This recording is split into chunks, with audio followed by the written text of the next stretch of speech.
everyone, I'm Marissa, and today we're continuing our editing saga with copy editing. First things first, what is copy editing? Copy editing is polishing writing so it's coherent, clear, consistent, and accurate, while still retaining the writer's meaning and voice. Most people know copy editing as focusing on grammar, spelling, punctuation, syntax, etc. But it goes deeper than that. Copy editing ensures consistency in spelling, hyphenation, numerals, fonts, and capitalization. It flags ambiguous or factually incorrect statements, which is especially important for nonfiction, and tracks micro concerns like internal consistency, which is a fancy way of saying the facts presented in the book like a physical description. You would usually do this type of editing after developmental and line editing, but before proofreading. Now, don't confuse copy editing with line editing. We went over line editing in a previous video, so go check that out for a more in-depth explanation. But as a quick overview, line editing addresses the creative content, writing style, and language use at the sentence and paragraph level. But the purpose of a line edit is not to comb your manuscript for errors per se. Instead, you're focusing on the way you use language to communicate your story to the reader.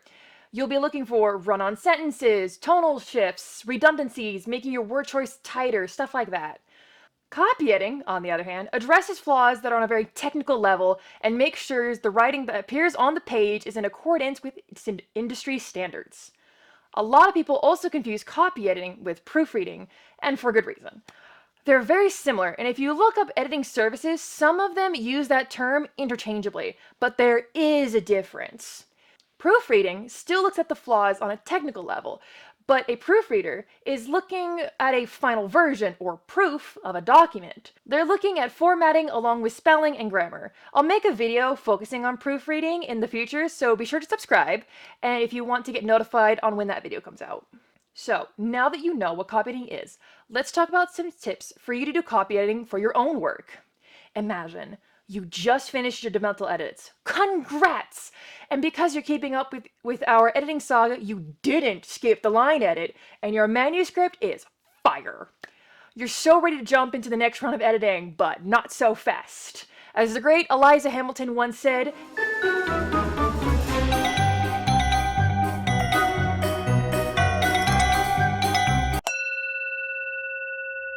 put your manuscript on a metaphorical or literal shelf and let your brain rest. This type of editing is all about attention to detail, so you're going to want to go into this with a fresh mind. My next tip is to read it out loud. You'll be shocked with how many mistakes you catch speaking it out loud that you miss reading it in your head. I'm not really sure the science behind it, but I think it's because our brains tend to automatically correct our mistakes when read in our head. But if you read it out loud, your brain is forced to focus on each individual word. With that, I also suggest you read in sections, like a few paragraphs or a page, instead of all at once. This gives your brain mini breaks while also stopping you from losing focus and getting into a flow state. I've heard that you should read sentences backwards. This makes you focus on the words themselves instead of the contents of the sentence, but really that's up to you. This next tip might make you go, well, duh, but hear me out. Make sure you know grammar. And I know you're thinking, of course I know grammar, Marissa, you say. What do you think they taught me in English? To that I say, 1, the American school system can't be trusted and probably needs to go fuck itself. And 2, you may think you know what you need, but do you know what parallel structure is? How about passive and active voice? Subject-verb agreement? The difference between an N-dash, an M-dash, and a hyphen? Can you point out a run-on sentence and fix it? When do you use who versus whom or which versus that? If you know all that, congratulations, you're better than me. But most people don't know all that, so brush up on a bit of your grammar lessons before diving in. While you're at it, look up commonly mixed up words. I already mentioned who versus whom and which versus that, but also look up your versus your, there versus there, and capital versus capital, etc. The list goes on and on. You can Google search commonly confused words and find so many lists. Go through a few and mark which ones you typically confuse so you can watch out for them. Just to be clear, I'm not saying take a whole grammar class or anything. If you're a native or fluent speaker, you'll probably be able to catch mistakes based purely on vibes. But you will inevitably look at a sentence and think, wait, is that supposed to be who or whom? And you can just save yourself a Google search. My next tip, if you want to go extra, is to make a style guide. Now, a style guide is a document that sets a standard for your writing and your formatting. Most American publication houses use Chicago Manual of Style, but that is a huge book and very in-depth, and you don't need all that. Instead, you can make your own smaller one, tailored to you and to your work. If you know what grammar or spelling mistakes you tend to make, you can have sections on those that you can reference as you edit. For my sci-fi and fantasy writers, you can have a section just on spelling of any unique names or words of your book.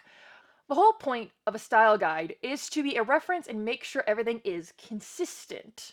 If you want to ignore all my tips, first off, ouch. Second, at least do this one easy peasy simple little thing. Use spell check. Please, I beg of you. This is the barest of minimum of effort to use. Use Grammarly. Use Pro Writing Aid. Or just move your mouse up to the top of your writing program and use that spell checker.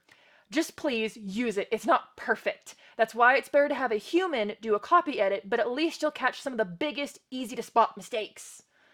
Please. Out of all the different types of editing, copy editing is the most important. It doesn't matter how lovable your characters are, how masterful your world building is, how deep and insightful your prose is, if it's riddled with spelling and grammar errors. So take your time, follow the tips, and put out the best version of your work that you can. And that's all I've got for you today. Do you have any copy editing tips? Tell me in the comments below. Make sure to check us out on Instagram at writing.addicts. Also, make sure to subscribe and get notified for the next episode, and we'll see you next time. Bye!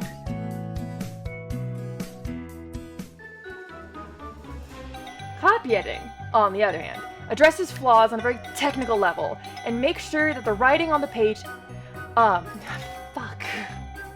I am so close. Take a break. Sorry guys, I'm not singing. I'm not singing! Sing it! This next tip may make, nope. Man, I really hate that, what I wrote for that section. Clearly I think I was gonna go back to make it better, than I never did. Okay.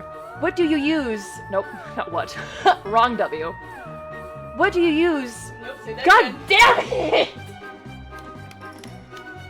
This is me making myself take a break. I'm glad you knew how to finish that, because I'm like, oh, that got I saved it. Instead, you can make your own smaller one, and do the line right. I'm glad I can make you laugh. I think I fucked that up. Let me do it again. You can move it up if you want. No. Okay. Tell me what to do. I'll tell you everything to do. Sorry, I thought I was gonna do something else. Fucking did. I was like, should I curse? Should I not? It's like, when have you ever paused? I was waiting. I was like, okay, good. Good, And, good, yes, and, good, and. yes.